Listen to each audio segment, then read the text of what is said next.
kita RNR ada banyak kan dalam highway. Masuk highway RNR banyak. Nak semayang fardu tu tak boleh dalam kereta. Tapi kalau semayang duha boleh tak boleh? Cik-cik tadi ni kan, tak sompek macam saya tak sompek, ada orang datang ni kat rumah. Kan? Apa nunggu mana lah ustaz ni? Sik-sik dia lambik tu. Dia ada orang datang kadang ke perut. Jadi cik daripada rumah ke sini akan jauh mana kan? Katalah ada 10 minit, ada 15 minit.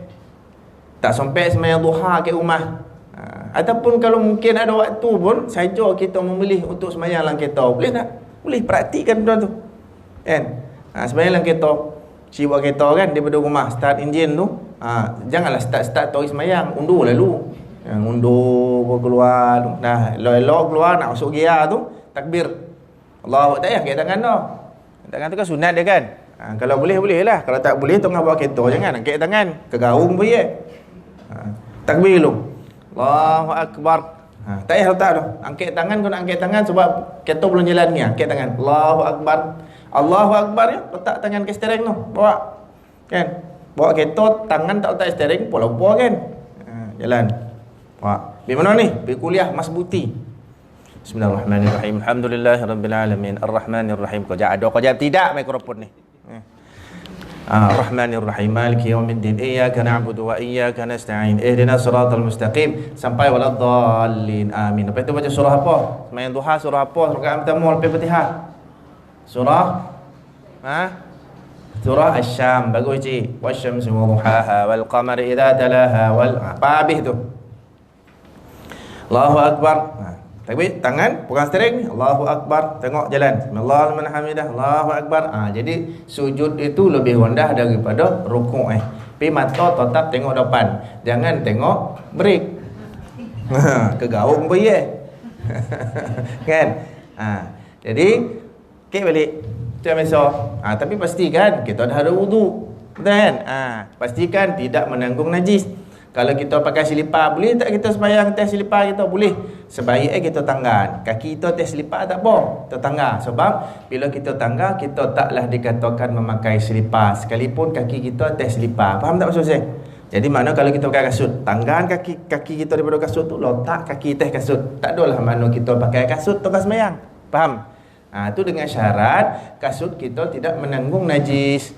Kan? Kalau tak boleh letak atas kasut tu. Kan? Kita yakin kasut kita tak najis. Jadi kita tangga kaki kita letak atas kasut tu. Tangga kaki kita letak atas selipar tu. Kan? Tapi kita kalau duduk sebelah bolehlah macam tu. Kalau tengah bawa kereta, jangan lepasan yang break. Yang apa kena letaklah kaki mana tempat tapi kaki kita tu tangga daripada kasut. Macam biasa. Allahu Akbar, Allahu Hamidah. Baca. Kono pula traffic light merah, kawan-kawan pula sebelah turun tingkap. Assalamualaikum, tak sembahyang ni. Jangan nampak ni. Tarihlah sembahyang. Kita tutup tingkap kita tahulah. Kemudian Nabi Assalamualaikum warahmatullahi wabarakatuh. Tak payah kita pusing kanan kiri. Sebab mata kepala ke depan lah nak tengok jalan. Assalamualaikum warahmatullahi kedengung kegaung kita. Kan? Assalamualaikum warahmatullahi kanan kiri tu tak payah. Kan? Itu kalau cik-cik boleh praktiklah. Daripada ni Mas Buti ni Kang nak beli barang, habis dah beli barang, nak balik ke rumah, fikir-fikir duha tak lagi, ustaz dah korban tadi, boleh semayang lah kereta, lagi mana semayang tu semayang sunat, semayang kan. Tapi kalau cik yakin boleh bawa kereta elok lah. Kalau tak boleh jangan buat cerita kan, bahaya. Baik. Jadi hadis ni kata kan ra'aitu Rasulullah sallallahu alaihi wasallam yusalli ala rahilatihi. Nabi tu semayang atas kenderaannya haitsu tawajjahat bih. Mana halau binatang tu, itulah dia ngadap mana ada kiblat atas semayang apa atas kenderaan, maksud dia semayang sunat. Baik. Dalam riwayat Imam Bukhari ditambah yumi'u bi ra'sihi wa lam yakun yasna'uhu fil maktubah. Dua benda situ. Dia gorak kepala yang mana dalam rukuk, dia gorak sikit ke bawah. Sami-Allah dah gorak lagi. Sujud bawa gorak lagi ke bawah sikit daripada rukuk. Itu yumik kan. Awalam yakun yasna'uhu fil maktubah. Dan benda ni dia tak buat masa sembahyang fardu. Sembahyang wajib dia tak buat, main sunat aja. Wali Abi Daud Ikut riwayat daripada Imam Abu Daud rahimahullah daripada hadis Anas bin Malik radhiyallahu taala anhu, kata dia, kana idza safara, apabila Nabi itu bermusafir kemudian dia nak sembahyang. Sembahyang apa? Fa arada ayyatatawwa, dia nak sembahyang sunat. Nampak? Tadi dah sebut dah sembahyang fardu dia tak buat. Sekarang pula hadis kata kalau dia keberkenaan berkeinginan pula dia nak sembahyang sunat, istaqbala binaqatihil qiblah fakabbar, maka mula-mula dia naik kenderaan dia, mula-mula dia naik unta dia halau unta tu ke arah kiblat dulu. Unta tu arah kiblat dia dulu.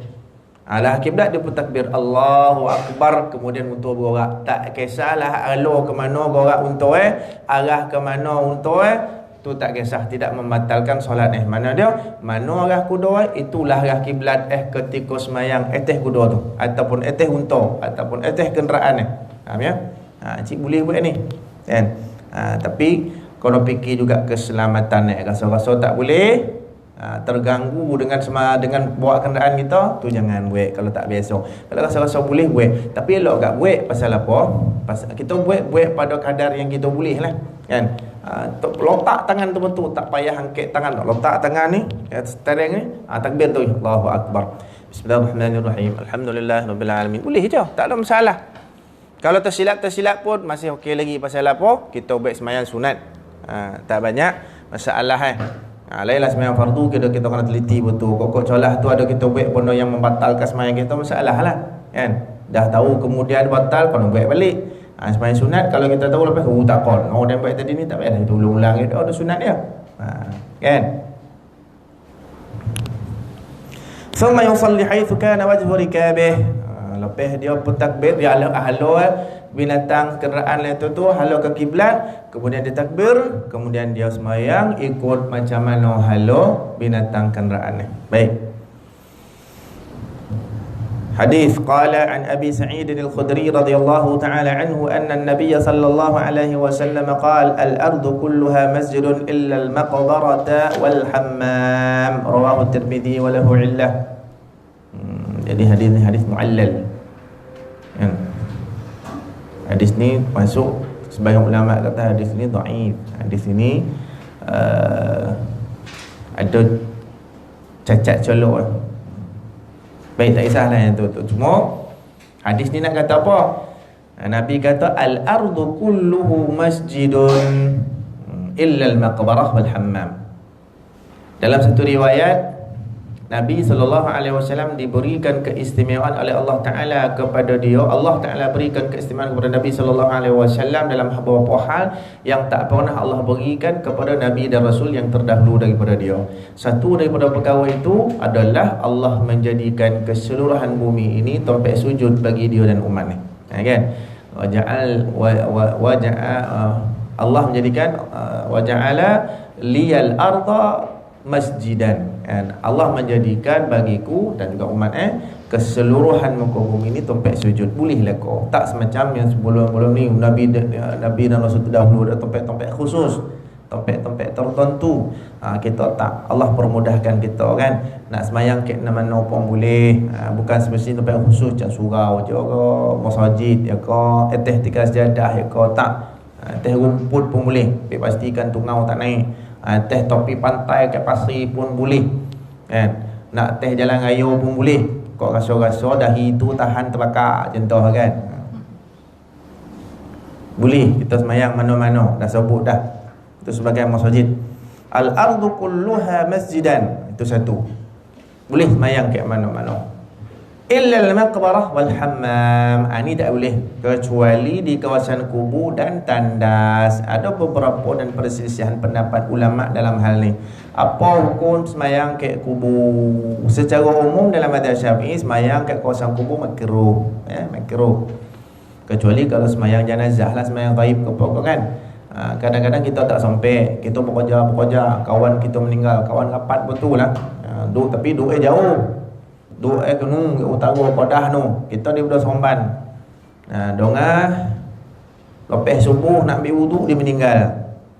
Kita pun tak boleh jadi ni. Kenapa ni? Kan?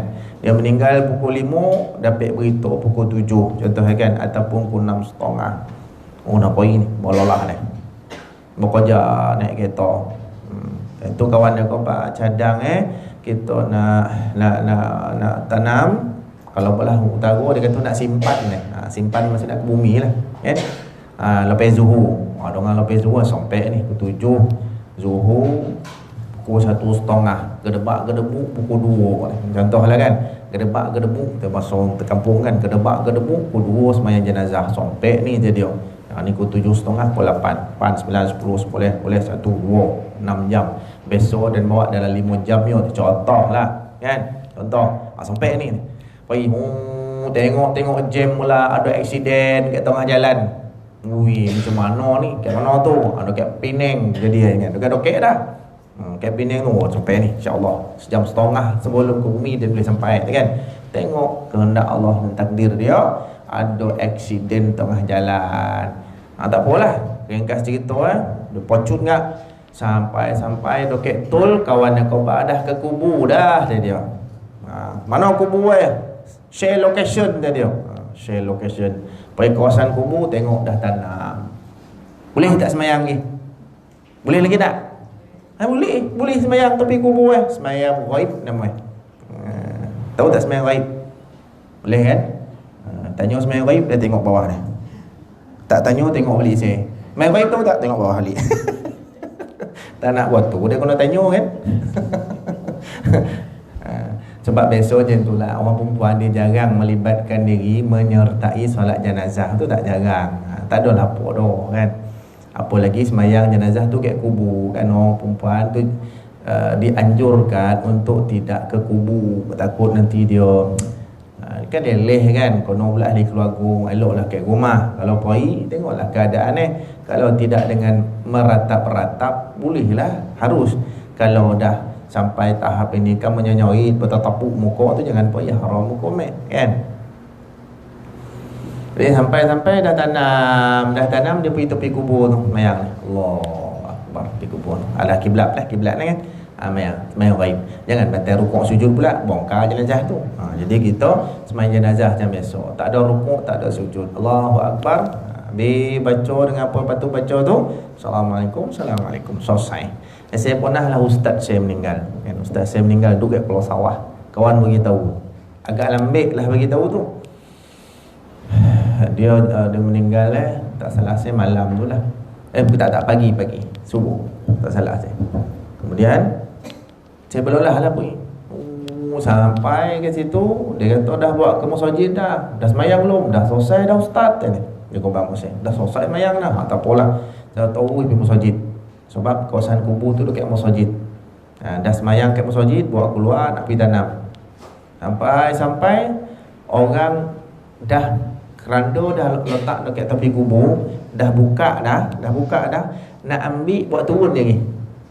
Baru nak angkat dah ponggang dah jenazah tu. Saya tengok di pura jauh. Tijap suka bang. Saya lulus semayang kali. Ni ustaz saya kata. Ni anak murid ni ustaz saya. Sebut semayang. Saya tanya, ada tak siapa-siapa yang tak sampai semayang li? Ada 3 orang kot, 2 orang. 3 orang kot. Dia di belakang saya kata. Semayang jemaah. Ini ustaz saya kata. Allahu akbar. Habis saya semayang, terus habis masuk dalam. Sompek lah semayang. Tapi kalau tak sompek, semayang duduk dalam tu, kita semayang. Tapi kubur, semayang ghaib namanya. Tapi yang tadi ni tak ghaib lah. Sebab jenazah belum tanam li. Ada kat situ. Jadi kita nak macam tu lah kan. Kalau kita ni ada anak-anak, harap anak-anak kita boleh solat jenazah kita. Kalau kebetulan dulu kita jadi cikgu, harap adalah anak-anak murid yang pernah kita ajar dulu-dulu ni, yang kita betul jadi orang baik, datang ziarah tengok jenazah kita, mayang kita tu sangat-sangat manfaat tu. Kan? Sangat-sangat elok. Yang paling penting, yang paling hebat dia anak-anak lah. Cucu kau, cicit kau sampai dengan cicit kan. Ni rasa-rasa yang ada dalam ni semua bercucu lah kau dah ni kan. Nampak tu je sedih. Anak cucu kan hebat kan. Besok kita mati cerita matilah kan. Semua mati dah.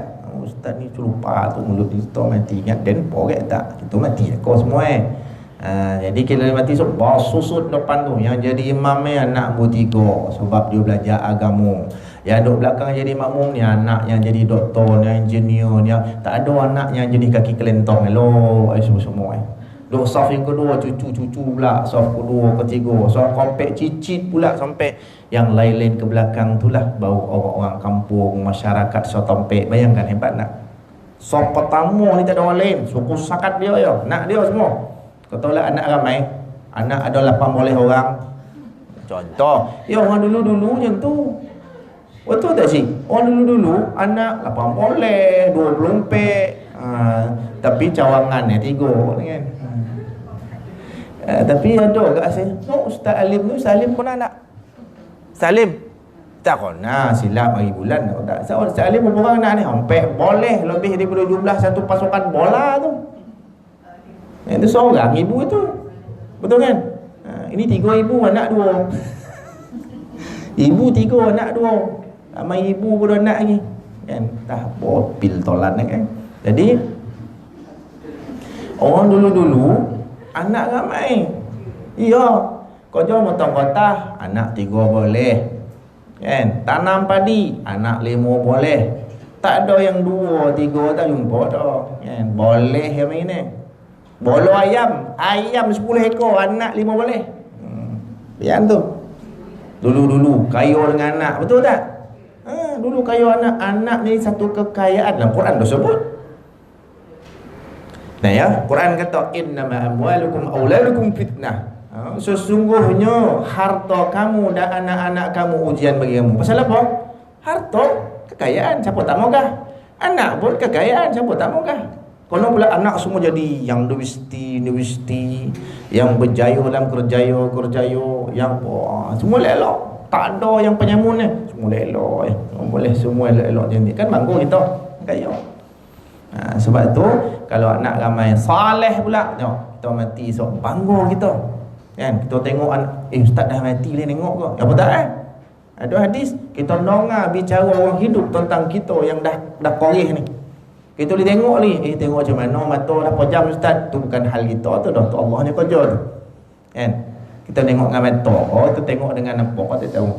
Kan? Tapi kita tahulah orang hidup apa teh kita. Kan? Dia kuyak-kuyak perut kita, kita tahu tu. Bahkan rasa sakit. Jadi sebab tu jangan buat tak tuarah pada jenazah orang Islam. Pasal apa? Pasal dia mati, walaupun mati tapi dia terasa apa yang kita buat kat atas dia. Sakit kita buat tak tuarah. Tapi kalau dari sudut undang-undang ada hal-hal kes-kes jenayah tertentu yang terpaksa bola betul, kita tak usah campur lah. Jangan kita pergi hospital hamuk doktor tu ke dalam kita kan. Itu maksudnya ada hal-hal yang tertentu tak boleh buat pola kan. Bila dia boleh kita elak lah kan. Kalau meninggal besok kita ni tak ada apa, besok orang tua tak ada kan. Dia besok yang Joni ambil insurans apa semua nah, kalau bola kan. Tak apalah. Jadi nak ngomong apa? Kita ada anak-anak, besok kita mati, besok tu koreh depan tu anak semua kena macam tadi dah ngomong anak kan ramai penuh. Soft pertama tu anak saja. Soft kedua, ketiga cucu cicit, kocik besar. Yang perempuan duduk belakang lah kan. Lepas tu barulah orang tengok, ramai anak-anak baru tahu kan. Dia tengok bini ompek dan tahu satu je, baru tahu kan. Cuba tengok kan, orang soleh-soleh, ulama' lah, kita tak kira orang biasa-biasa kan. Tok lobai dulu, Pak Kiai dulu. Ramai orang mahal. Bukan tujuan nak berseronok saja, tak, dia nak anak-anak ramai, zuriat ramai, dia nak didik jadi soleh supaya apa? Senang dalam kubur tu. Tu tak? Yo. Kalau anak seorang Fatihah, Al-Fatihah senang dah. Datang kalau 50 orang anak semua Fatihah kat dia, syok tak? Macam kita lah hidup teh dunia lah. Hidup teh dunia.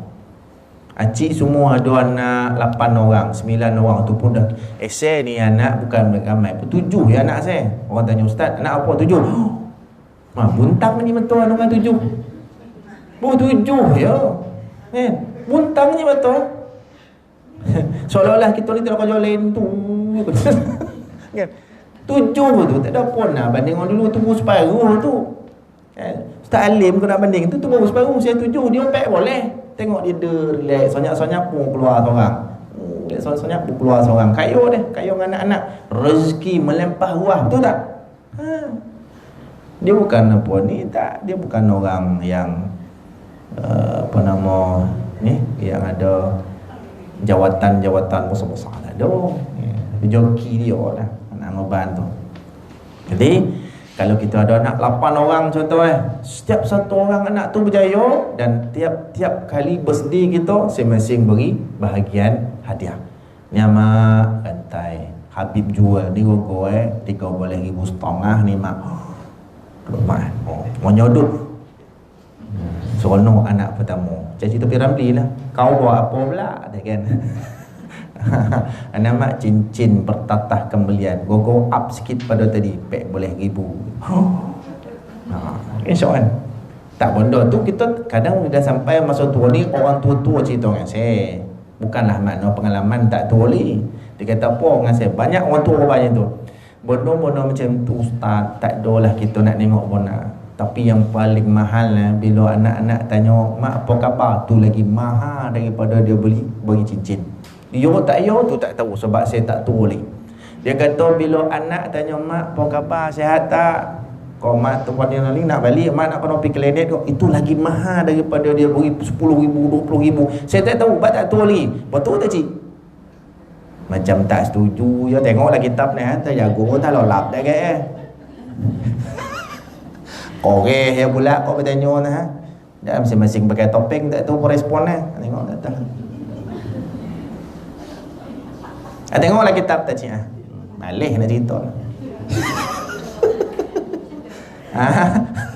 Tu cerita sampingan. Tu kalau masing saya nak ngobang tadi poin ni apa? Anak-anak kita 8 orang contoh tadi masing-masing bagi benda yang mahal-mahal kayak gitu. Cik, bila kita mati Fatihah itu lebih bernilai daripada dunia dan isinya daripada anak kita. Saya dah mati dalam kubur sekali Fatihah dia kayak gitu, tu lebih mahal daripada dunia dan isi. Tak mati lagi tu. Nanti kita tahu benda ni, hakikat benda ni. Sebab tu Nabi Kobar kan. Sebab dah masuk dalam kubur tu 3 benda ya. Salah satu doa anak soleh. Fatihah tu kan salah satu daripada doa. Betul tak?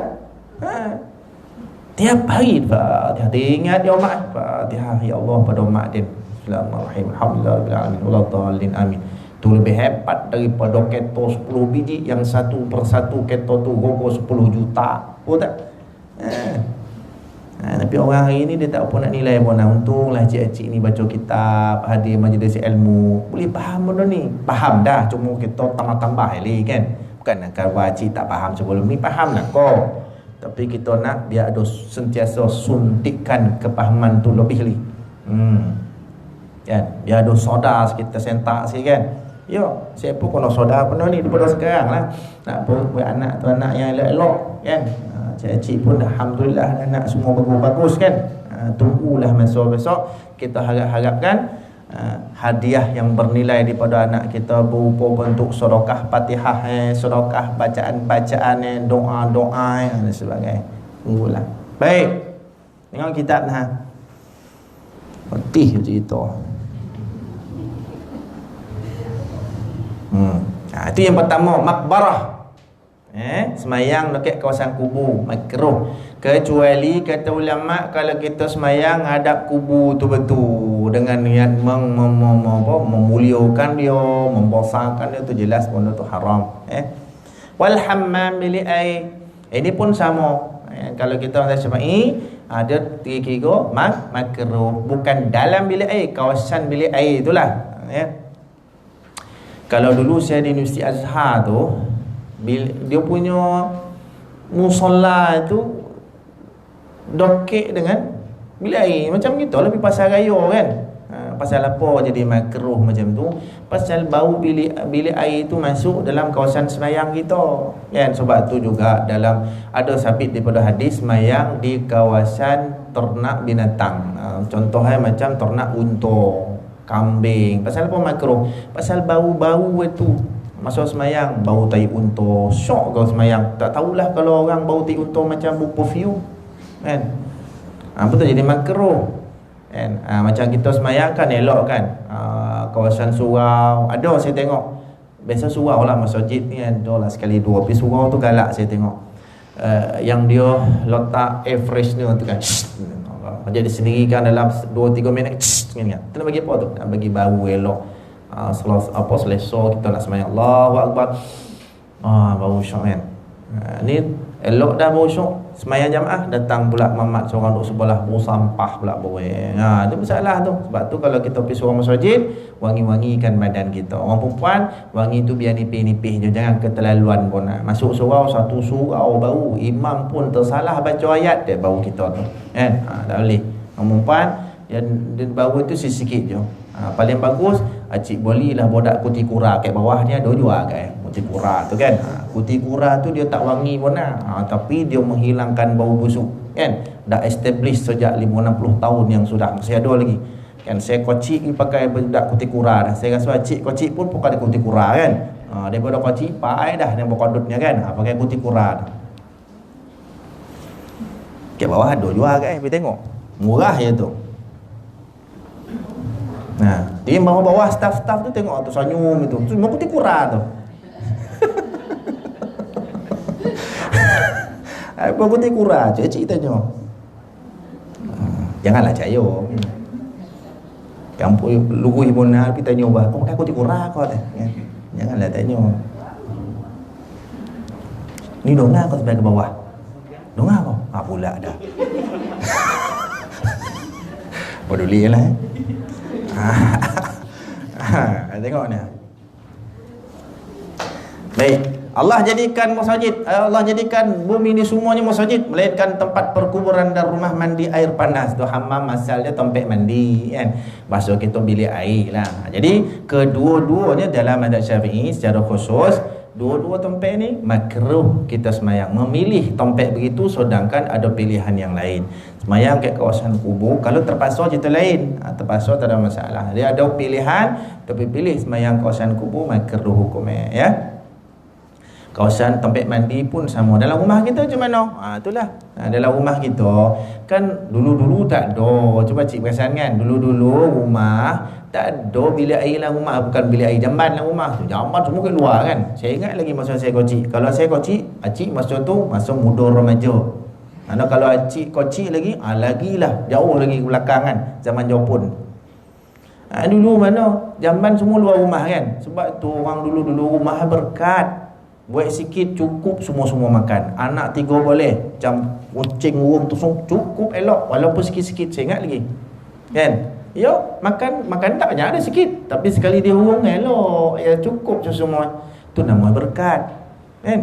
Sekarang orang makan antara tanda tak berkat. Tengok tanda tak berkat. Boleh makan niam bazi. Jangan kata tak cukup saja tak berkat. Berlebih pun tanda tak berkat. Faham tak? Orang faham kata apa tak cukup ni, tak berkat tu. Apa tak cukup ni, tak berkat tu. Jangan kata tak cukup aja. Bombazi pun adalah tanda-tanda di antara tak berkat. Ya. Sebab apa? Tahu orang dalam Quran kan? Ada hadis pun siapa? Apa namanya? Membazi ni saudara dia. Saudara siapa? Saudara syaitan. Bila dah saudara ke dia, mana berkat Betul tak? Sebab orang faham kadang-kadang tak cukup, tak berkat. Tak cukup, tak berkat. Kadang tak cukup, boleh tambah. Tak cukup lagi ni, boleh tambah. Tak cukup, tak berkat kan ni. Ada kemungkinan lah. Tapi bukan tu saja kan. Dan Nabi SAW bila dihidangkan makanan, ni pernah berlaku dalam hadis, sebuah hadis yang sahih kan. Bila Nabi dihidangkan makanan oleh tuan rumah, sedangkan sahabat yang menyertai Nabi pergi ke rumah tu ramai, nampak macam tak cukup. Menampak makan tu cukup dalam 5-6 orang je. Sedangkan yang datang masa tu dikatakan dalam 80 orang. Ada riwayat kata 100 orang. Bayangkan 5-6 orang nak makan 80 orang. Kalau kita pun tak cukup dah kan. Maka Nabi suruh masuk 8 orang ke 10 orang, 10 ataupun 8 orang macam itulah. Katalah 8 orang, masuk 8 orang, masuk makan. Fabda'u bismillah. Kulu bismillah, Nabi kata. Makan, bismillah lu makan. Bismillah pasal apa tu? Berkat. Bismillah lu makan. Kan, habis sampai konyang. Keluar. Masuk lagi 8. Masuk lagi 8. Nabi yang terakhir sekali. Mana? Dia dah tawaduknya Nabi. Nabi terakhir bersama dengan ahli rumah. Tuan rumah makan last sama dengan Nabi. Sebab Nabi muliakan tuan rumah, Nabi makan serotong yang mengekor. Jadi makan, habis Nabi makan, dah selesai 80 orang. Tetap makanan macam mulu-mulu makan, tak sikit pun luak. Tu dia. Tu nama berkat. Selain daripada itu adalah keistimewaan Nabi sallallahu alaihi wasallam kan. Macam itulah kita.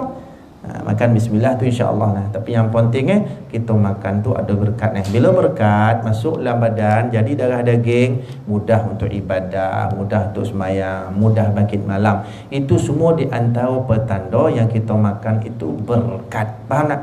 Nak tanya cik. Selalu kita sebut berkat. Apa bondo berkat ni? Faham tak berkat ni? Berkat di asal bahasa Arab. Al-barakah. Makna barakah ni az-ziyadah wan numu. Ziyadah maksud dia bertambah, numu maksud dia tumbuh, bercambah, tumbuh. Tu makna di antara kita nak dapat berkat, sedekahnya banyak sikit. Kan? Lebih hebat ni, saya ada nasihatkan satu orang lah, sebab saya dah tak tahu pun apa dia ni. Kono kanser tahap 3, kanser stage 3. Kalau tahap 3 ni saya rasa masuk kritikal lah juga kan. Dia ompek ni yang betul-betul kritikal kan. Kalau 2 tu okey lagi, okey tu mana ada ruang lagi lah. Kalau 3 ni pun saya tengok dia tu rambut dah gugur sebab dia buat kemo kan. Rambut gugur, dia pergi haluk, dah tinggal jarang-jarang lah rambut ni. Masa tu dia datang jumpa saya kan. Jadi dia kata, Ustaz macam mana nak buat orang penyakit kanser ni. Saya tengok kebanyakan dia macam dah habis, rasa habis macam memang down betul lah. Down. Dia tak pergi kerja, tak apa, dia down. Tahu tak down? Mengajar orang pula, awak bangang orang putih. Jadi maksud dia dah hilang harapan lah kan. Hilang harapan. Dia cerita dengan saya, macam mana saya nak buat Ustaz? Bagilah tahu apa patut saya buat. Saya buat macam ni taklah protein lah. Tapi kalau di sudut pemakanan nak kait dengan hadis, ada habah sauda. Nabi kata penawar kepada segala penyakit melainkan mati. Cuba bang makan tu, saya kata. Tu makan buah zaitun, saya kata. Kan? Beli tu. Siasat kobar lah, boleh kat Mas Buti. Kan? Tapi Mas Buti tak ada bayar apa-apa kat saya dah. Kan? Kan?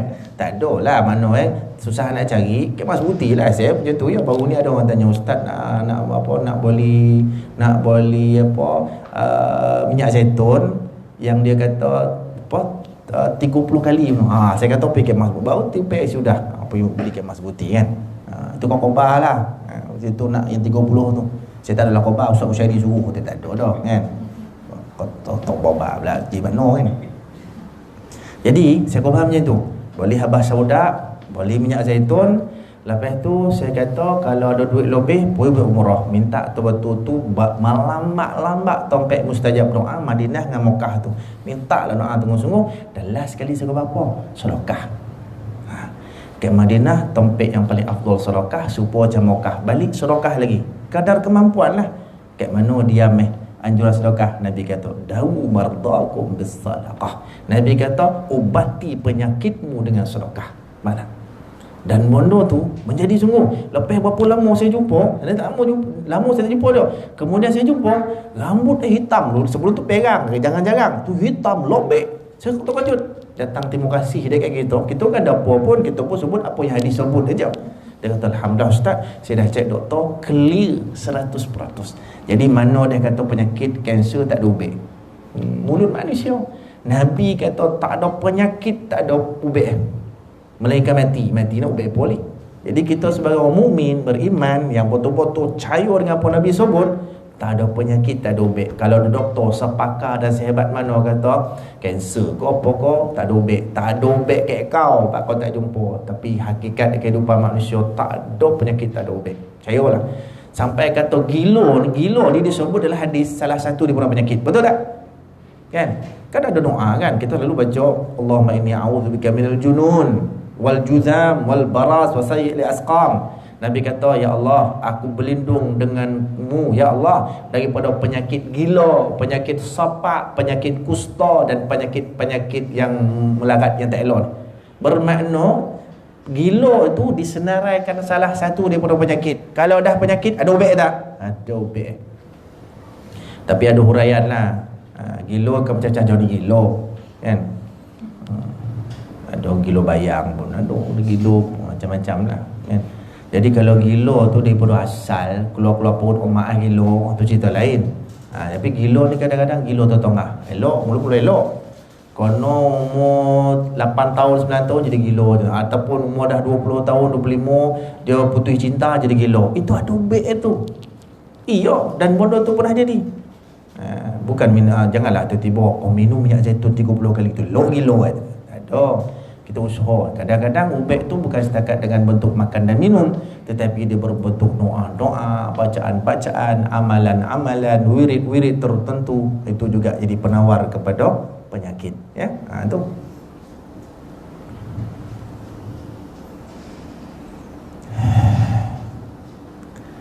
Orang hilang barang pun ada penyakit. Mana ni? Itu tak dapat kau lain. Itu dah penyakit dia tu. Kan? Kalau acik-acik hilang barang, elak daripada kita sasau, kan? Baca doa ini aja ulama ada sebut dalam kitab Bustanul Arifin. Ada tak Bustanul Arifin? Imam Nawawi. Ada dia menakalkan daripada ulama ada doa barang hilang. Dah saya tulis kat sini kan, ada tak? Acik hilang apa-apa ko, hilang kambing ko, hilang cucu ko tak balik-balik, hilang laki kita tak balik-balik pun boleh. Saya tulisan kat cik.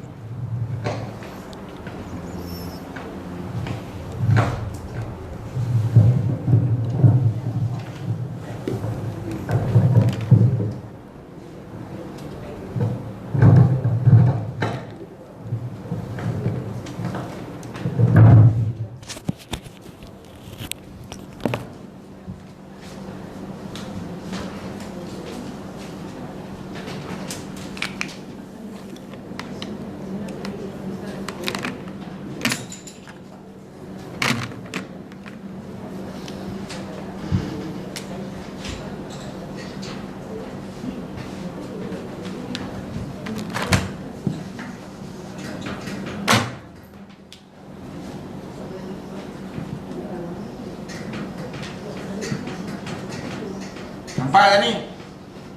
Kalau tak nampak bahaya tu.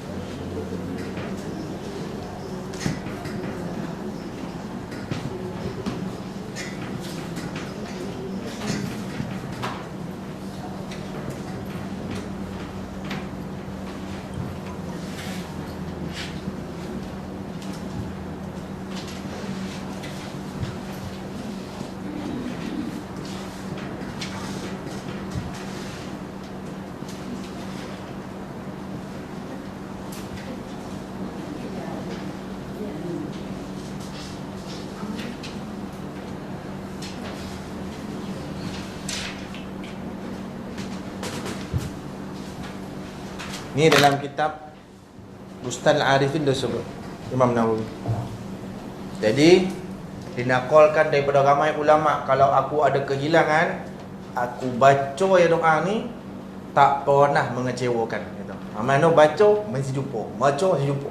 Sedangkan pernah satu ketika seorang ulama dia hilang barang, roket bola negeri yang jauh, katakanlah 1000 batu macam kita ni, katalah tak ada 4000 batu kat Kodak. Kita pergi Kodak, hilangnya kat Kodak, kan? Kita balik Seremban dah kecewa dah. Tak jumpa kan? Baca. Dia duduk Seremban, ada orang hantar barang tu kat dia. Macam tu lah. Ni hebat dia doa ni. Boleh dulu ni gambar. Ustaz, kalau dah lama hilang boleh dapat balik. Yang tu cerita bukan sangat jauh, dah lama hilang kan? Dah lama hilang kan? InsyaAllah. Baru dah cincin. Baru kehilangan cincin. Kehilangan cincin baru lagi. Elok baca ni. Kau jumpa telefon saya. 20%. 2 minggu. Baru 2 minggu. Tak apalah, 2 minggu tak apa, baru lagi tu. So baca banyak. Boleh baca ni boleh dapat balik ke? Yakin. Usaha lah cik, usaha. Kak, usaha. Berapa kali baca? Baca lah banyak kali. Tak apa. Baca. Ya jami'an nas al-yawm la raiba fihi ijma' alayhi dhallati. Yes. Maksudnya wahai yang menghimpunkan manusia pada hari tidak ada keraguan padanya. Himpunkanlah aku dengan barang hilangku. Maksudnya lupakanlah barang hilangku. Maksudnya nampak. Tadi saya pernah banyak kali cik hilang barang, saya baca ni jumpa balik. Saya hilang wallet. Hilang wallet. Hilang wallet. Lepas tu ada orang hantar pergi rumah wallet saya. Lepas tu pula saya hilang spek. Hilang spek. Gabut. Saya jumpa, saya cari mana pergi baca-baca. Spek sangkut sini. Ada kata kepala. Satu lagi orang jumpa kan. Maksudnya sekali lagi Ustaz. Wahai yang menghimpunkan manusia pada hari tidak ada keraguan padanya.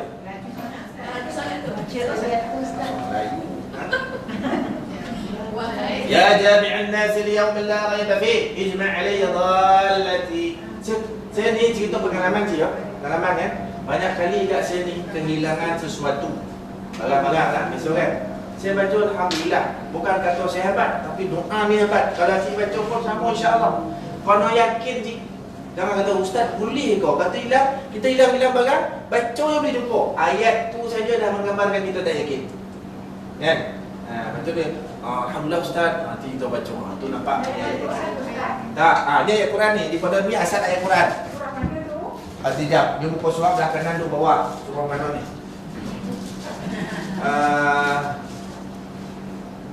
Mumtahanah kau tak? Kan? Tapi dia muka surat belah kanan tu bawah sekali. Saya muka surat tu insya-Allah boleh ingat. Tapi surah tu. Jelah baju jap jangan tu lena jangan. Tulis dia tu. Wahai yang menghimpunkan manusia. Ya. Wahai yang Maha menghimpunkan manusia ataupun wahai yang menghimpunkan manusia pada hari tidak ada keraguan padanya. Pada hari Mana hari mahsyar lah. tidak ada keraguan padanya.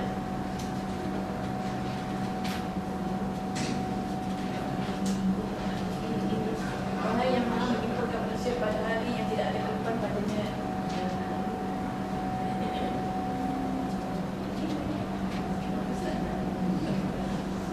Himpunkan aku dengan barang hilangku. Mana bagi jumpa dah. Himpunkan aku.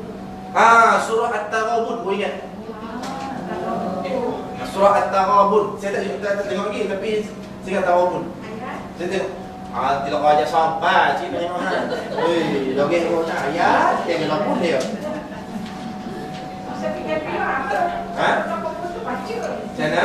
Ha? Ha? Baca apa tu? Dah. Jangan. Saya cari. Saya tak jumpa Taghabun ni.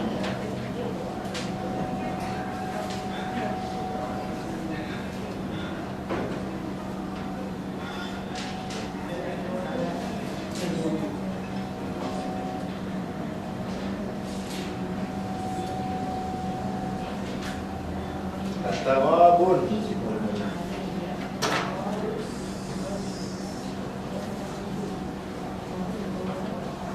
Tak salah saya Taghabun kan. Nanti saya tengok dulu. Buat tu tidak kan. Taghabun. Ibu-ibunya.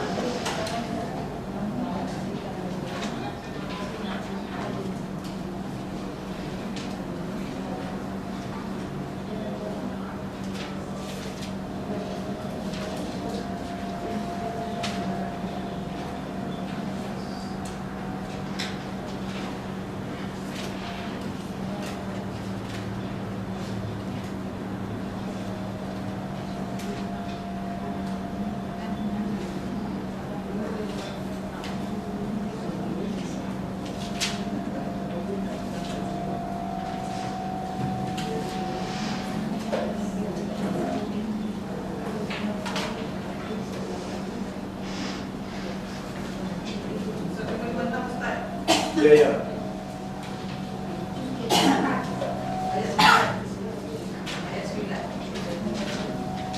Ya, ayat 9. Ada lagi ayat lain. Ya, ini salah satu lah. Tak apalah, ayat apapun tu boleh satu. Yaum yajma'ukum liyaumil jam'i dzalika yaumut taghabun. Yang lain tu cari dah sendiri. Mulai lagi.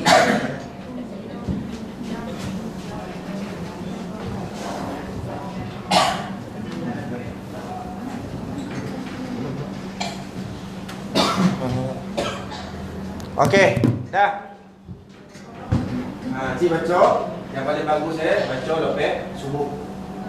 Ya, lepas subuh. Okey.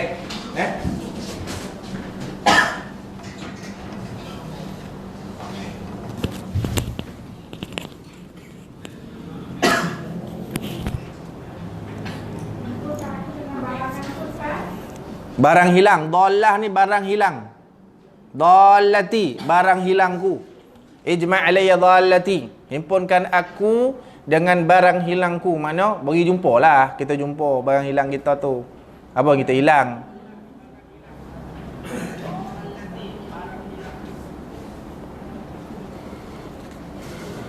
Baik, ke mana kita ni?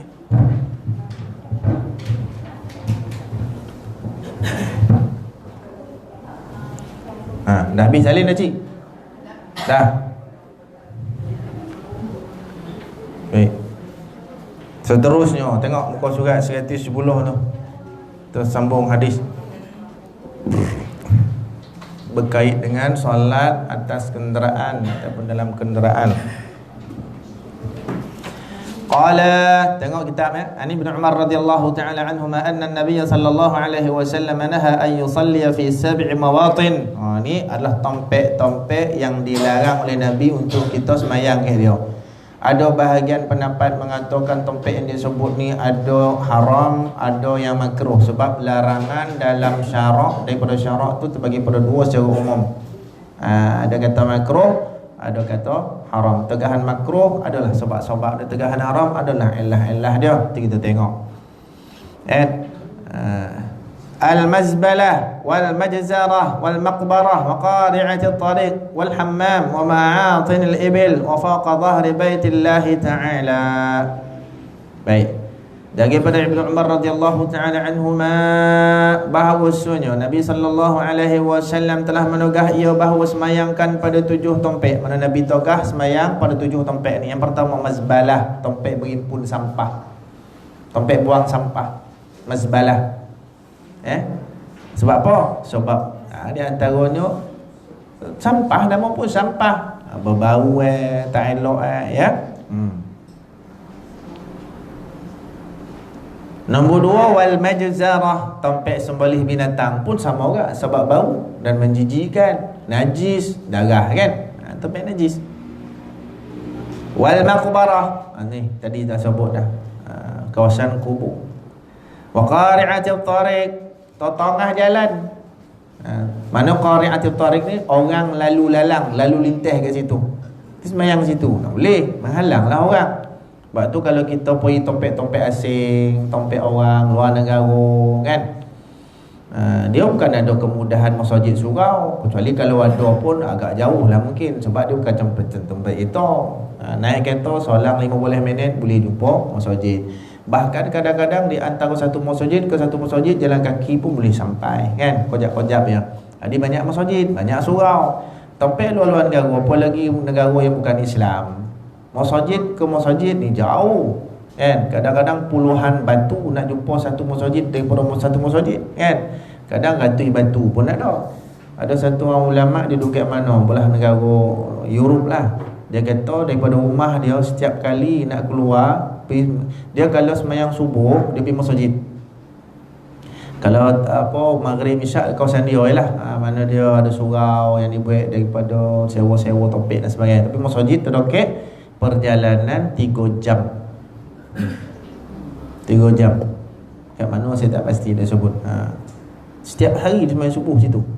Pergi 3 jam, balik 3 jam ya tu. Kan? Itu orang hebat lah kan. Macam gitu 3 minit pun tak ada. Jadi apa nama apa nak sebut tadi?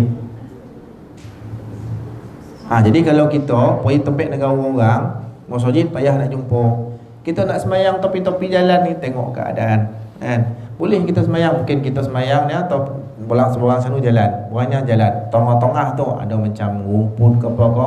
Dan kita tahu itu tidak menghalang siapa-siapa. Semayang tengah tu boleh tak? Boleh, masalah. Tapi jangan kita dah kata kita baca hadis tiap tompek teh muka bumi ni tompek sujud boleh mayang belaka. Tapi ada bahagian tompek yang disebut hadis, lah hadis ni kau batu tu. Ni janganlah. Lain-lain topik boleh. Jadi ada sebab-sebab tak boleh. Mazbalah, topik buang sampah. Mazjarah, topik apa nama, semboleh binatang. Kemudian qari'atut tariq, topik orang lalu lalang sembahyang. Kalau kita pergi pasar raya, topik orang kapi kan.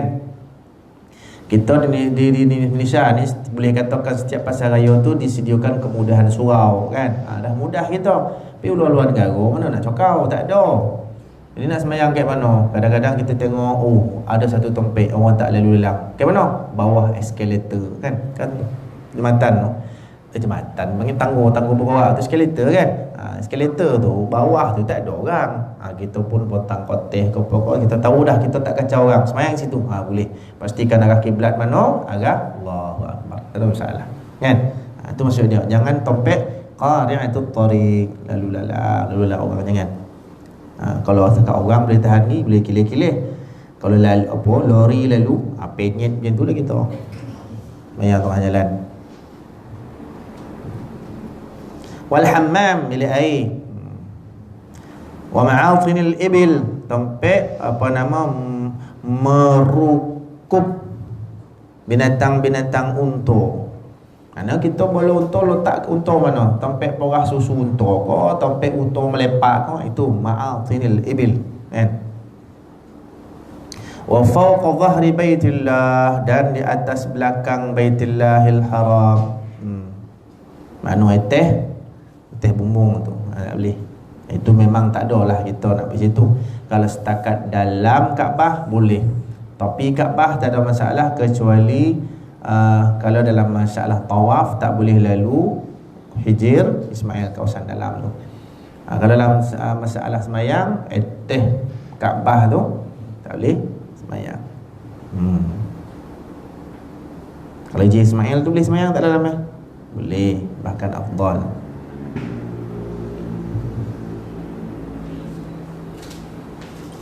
Baik, selesai tu.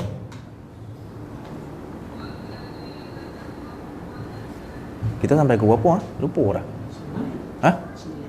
Sampai ke 11. Biar betul bagus boleh. 9.30 bagus boleh. Lama pula. Kan nampak 3 orang bongkar keluar ni kan, awak pun nak berhenti lagi weh. Ingat dah habis. Macam mana? Bagus boleh tak apalah, semangat betul cik kan, bagus boleh Macam tayo tak tidak nah. Baik.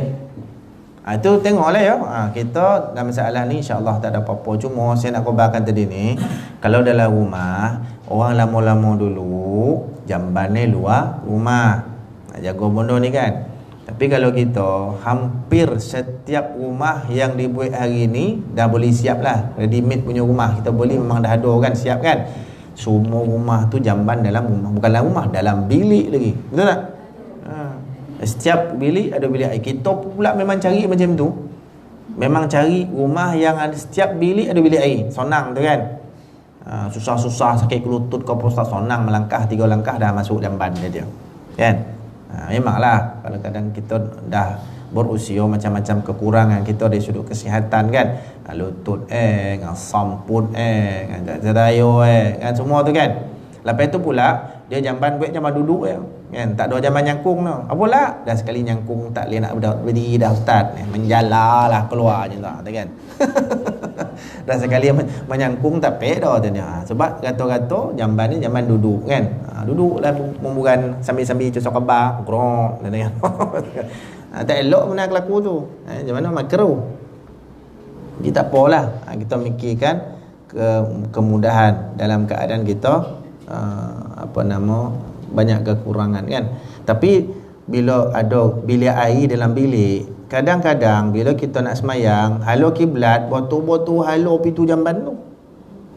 Banyak kes-kes macam tu. Macam mana macam tu? Tak payahlah kita semayang dalam bilik kalau ada macam tu pun kita dalam semayang dalam bilik, kita nak arah kiblat betul ngadap pintu jamban. Jangan semayang dalam bilik. Semayang luar serambi ke, bilik anak ke. Banyak tempat boleh semayang dalam rumah kita. Rumah haji kan besar, bilik saja 8 kan. Kawasan dining room itu bawa koja boleh kan. Lotih koja tak habis pusing ni kan. Jadi rumah kita besar, boleh pilih mana-mana tempat. Tak adap itu jamban tu juga nak ada. Sonang ustaz tak haram kan dia pula yang olahan kita kan. Jadi kalau apa ni, kalau seboleh-boleh macam itulah. Janganlah kita. Jadi tambah lagi pula kita baru keluar pada jamban memburan, elok-elok pula ngadap itu kan. Tadi baru pula makan potai sepapan kan. Nabi ya, itu makruh lah, jelas hukum kita tak ada pilihan sekarang. Kau beli rumah memang jamban dalam bilik itu kan, tak ada pilihan, tak apalah dah, boleh beli. Tapi dalam hal-hal ibadah kita, kalau dah semayang ada kiblat, betul-betul menghadap pintu jamban kita, pilihlah tempat lain. Semayang dekat serambi ke, ataupun mungkin dalam kawasan-kawasan yang lain dalam bilik kita tu. Kadang-kadang tak boleh hijaz dah kan, tak boleh hijaz dah. Nak semayang memang kau menghadap pintu jamban. Semayanglah serambi kan, semayang dekat apa ruang tamu apa kau. Ke dapur pun boleh kan. Dapur boleh. Cuma kita bimbang lah, tengah sujud tikus lintih dari kepala. Itu je lah. Baik, itu 7 tempat ya. Qala an Abi Marthad al-Ghanawi radhiyallahu ta'ala anhu qala sami'tu Rasulullah sallallahu alaihi wasallam yaqul la tusallu ila al-qubur. Jangan menghadap ke kubur. Wala tajlisu 'alaiha. Ini juga adab-adab. Ini banyak orang tak perhati adab ni. Nabi kata jangan semayang arah ke kubur dan jangan duduk atas kubur. Kadang-kadang kita ada kematian, kita pun mengiringi jenazah ke perkuburan. Bagus sebab ada anjuran daripada hadis kan. Nabi kata kalau ada orang mati, itu salah satu daripada hakul muslim alal muslim, kewajipan seorang Islam terhadap saudara Islamnya yang lain. Salah satu daripada ittiba'ul janaiz kan. Kita mengikuti jenazah tu ke kubur kan. Tapi taklah wajib. Secara khusus bagi orang lelaki. Tu tak apa. Kawasan kubur dia bukan kita pergi ke kubur, kita pergi masjid ngadap kubur, tak apa. Tapi jangan ada nilai-nilai membesarkan orang yang mati yang duduk kawasan kubur tu, depan masjid, betul-betul kiblat depan tu kubur kan. Tak ada masalah besar, tak ada isu besar masalah tu. Kecuali kalau kita semayang dalam kawasan kubur tu, tu lain. Kita dalam masjid, kebetulan masjid tu menghadap kubur, ataupun kubur tu dalam kawasan masjid, tu tak ada masalah apa kan.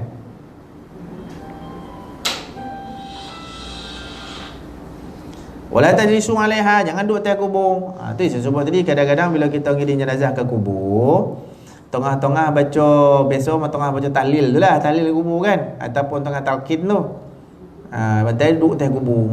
Tu tak bagus, makruh lah. Ada pendapat kata haram kan. La tajlisu, berasal pada tegahan Nabi tadi ni kan. Jadi satu, kita kadang-kadang pijak kubur, tak sengaja tak apa, tapi memang kita tahu kadang-kadang. Tapi bila kita nak ikut laluan yang sebenar, orang ramai pun tersokat selu pula, kita nak capek pijak-pijak dan langkah-langkah kubur tu, tak bagus kan, boleh membawa kepada hukum haram. Jadi masa tengah baca-baca kau berdoa kau kan, tu jangan duduk atas kubur. Topi-topi kubur tu tak apa kan. Topi-topi kubur mungkin ada ruang-ruang sikit tu duduk. Kadang kita bertenggek betul atas kubur tu kan. Itu pula dibantai burak-burak hal-hal dunia, makruh hukum kan. Dalam kubur, dalam kubur, kawasan kubur, eloklah kita bercakap benda-benda berkait dengan hal-hal agama yang membawa kita ingat mati dan sebagainya kan. Tu tak apa. Ini golak terbahak-bahak, tambah pula kawan lelaki-lelaki tu kan ngisap rokok semua. Tak betul tu cara tu kan. Golak ha kan. Nak tanya apa hal niaga tu mula pajak sosial orang tu habis tanam kan. Tak masa-masa tu dibantai burak. Paling bagus kalau kata nak bercakap tu takut melencong pergi arah-arah benda tak patut, diam aja. Sebab tu Nabi SAW kata, man kana yu'minu billahi wal yawmil akhir falyaqul khairan aw liyasmut. Barang siapa yang beriman dengan Allah dan hari akhirat, maka kata yang elok saja ataupun diam. Tak boleh nak kata elok, diam aja. Lebih baik daripada kalau kita bercakap, tapi cakap benda yang paling tidak benda yang melekokan kita, kalau tak pun haram kan. Taklah sebut benda-benda tak elok, tapi melekor kita daripada tu orang tengah tanam masuk dalam kubur tu. Kok nak bawa kita mati, kok nak fikir kita pula besok lepas ni tak bilong. Tak fikir yang tu. Lebih baik diam. Kadang-kadang ada juga kan, ada orang meninggal pergi ziarah kan. Jenazah dalam rumah, keluar tu dia bantai golak terbahak-bahak tak boleh burak kan. Tu semua tak elok. Bukan tak boleh golak senyum, tapi berpadalah. Ha tadi apa tepuk dahi golak macam mabuk kan. Betul pula sambil-sambil isap rokok, teruk lagi, lepas tu dibantai makan si lomak. Tak elok tu.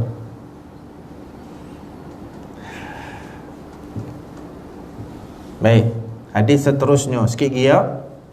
Sampai balik ni kalau ikut SOP ni tak boleh lama kan. Boleh ikut SOP. Kalau masjid surau, kalau kuliah maghrib masuk isyak ya, habis ya.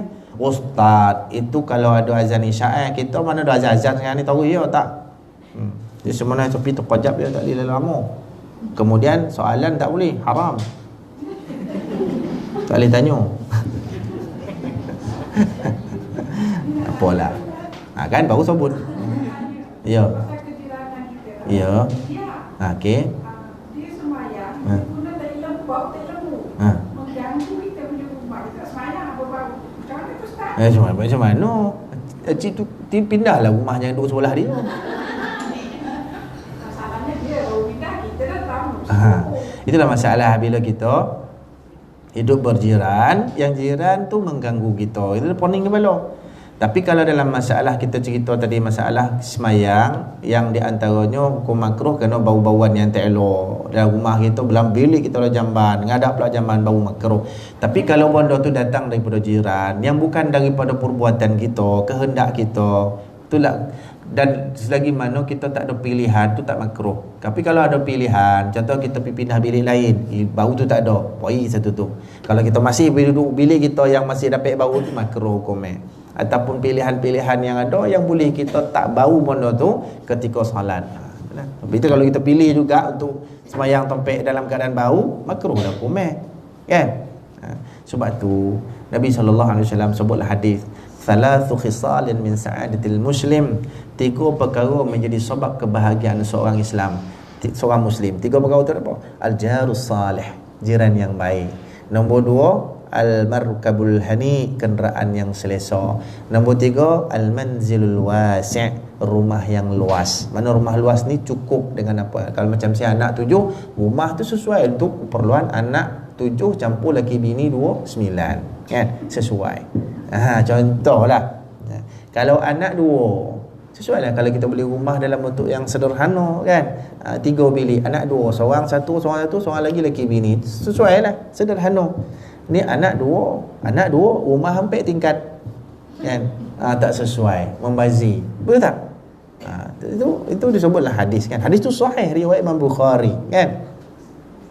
Jadi di antara kebahagiaan kita disebut oleh Nabi, apabila kita duduk rumah, jiran, dapat jiran yang baik. Walaupun kita sendiri pun penyamun, jiran kita tu baik. Tu kebahagiaan hidup seseorang. Ya, dapat jiran baik ni Allah. Kalau kita tak ada, dia jaga rumah kita. Kita pun sendiri jaga rumah kita, tak macam dia jaga rumah kita. Kita kadang-kadang rumah, laman rumah kita tu, daun pokok mangga kokoring tu lama tu, kadang sampai sebulan kita tak kutip, tak sapu pun. Tiba-tiba kita tahu balik kampung, biarlah balik kampung, balik sini ambil kita sapulah kan. Tengok-tengok balik dari kampung, elok-elok clear habis. Jirannya kerja. Ini kalau ada jiran macam ni, ya Allah, bahagia kita. Kita fikir bahagia ni anak soleh, suami soleh, isteri solehah. Jadi satu lagi, kalau tu semua anak soleh dah, suami soleh, isteri solehah, tapi jiran hantu raya pun masalah. Tapi kalau tu jiran pun baik, Allah, tenang kita kan. Dia tolong sapu laman rumah kita kan. Bayangkan tu macam mana tu. Lepas tu pula kita bola kucing, elok pula kucing tak berak rumah kita, berak rumah jiran. Jiran tak kata apa, ambil kaut buang je, tak kata apa, senyum dekat kita. Mana nak jumpa jiran macam tu? Yang ada dihamuk kita, kau tahu bola kucing, berak kucing, kau tak roti nak macam mana? Dia bongi kita kan. Tapi jiran yang soleh, dia tahu bukan tuan tu suruh pergi kucing tu berak rumah dia kan. Kucing nak macam tu, nak berak rumah dia nak macam mana? Diam dia. Elok buang tai kucing tu. Kan? Kat jiran tu boleh senyum lagi kan. Oh, ini hebat ni. Kita pun boleh macam tu kan. Baru nampak ayam dia pergi rumah kita, berak tak lagi, ayam baru masuk. Sul tu dia. Ayam siapa ni? Kan? Tu kan. Jadi kalau kita ada rumah, kita tanam pokok mangga tu pergi ke rumah jiran kita. Kita fikirlah. Kadang-kadang daun koring itu pokok kita banyak bertimbun rumah dia kan. Jadi kita muamalah dengan baik dengan dia kan. Macam mana contoh kalau pokok mangga tu keluar buah, hadiahlah kat dia. Keluar buah tu bori 10 biji, 20 biji. Sebab apa? Kadang-kadang daun tu koring jatuh kat dia. Alah ustaz katnya apa? Daun koring boleh bilangan jari dah tu kita berkira kan. Bori je. Sebab pokok kita dah pergi ke menyeberang ke rumah dia. Tu semua ada kita kata apa? Adab-adab dan akhlak kita berjiran. Kalau kita nak potong pokok takut mati contohnya kan. Biar minta izin dengan jiran. Timah pokok mangga dan dah menyeberang ke rumah kau ni, boleh tak ke minta izinnya? Tak apa dah kak, biarlah dia. Walaupun hati kadang tak tahu. Itulah dia. Tanam tahu lah. Tapi bahasa tu kita faham bahasa tu redha tak apalah. Tak apalah kak, tak apa dah. Janji besok buah kau lu lah kat saya. Itu contoh kan. Ya, jangan kita baik koreh kita ya. Baik. Selesai lah tu. Habislah 5 minit lagi. Tak sampai nak habis satu hadis tu. Cukuplah nanti kita sambung muka surat 111 boleh tu. Ya? Ingat tu. Yang baik daripada Allah, buang daripada kalam manusia. Sallallahu alaihi wasallam wa ala Muhammad wa ala alihi wasallam. Subhanakallahumma bihamdika asyhadu an la ilaha illa anta nastaghfiruka wa natubu ilaik. Allahumma arina al-haqqa haqqan warzuqna ittiba'ah وآرنا الباطل باطلا وارزقنا اجتنابه اللهم فقهنا في الدين وعلمنا التأويل اللهم ربنا زدنا علما وارزقنا فهما اللهم اجعل جمعنا هذا جمعا مرحوما وتفرقنا من بعده تفرقا معصوما وصلى الله على سيدنا مولانا محمد وعلى آله وصحبه وبارك وسلم الحمد لله رب العالمين السلام عليكم ورحمة الله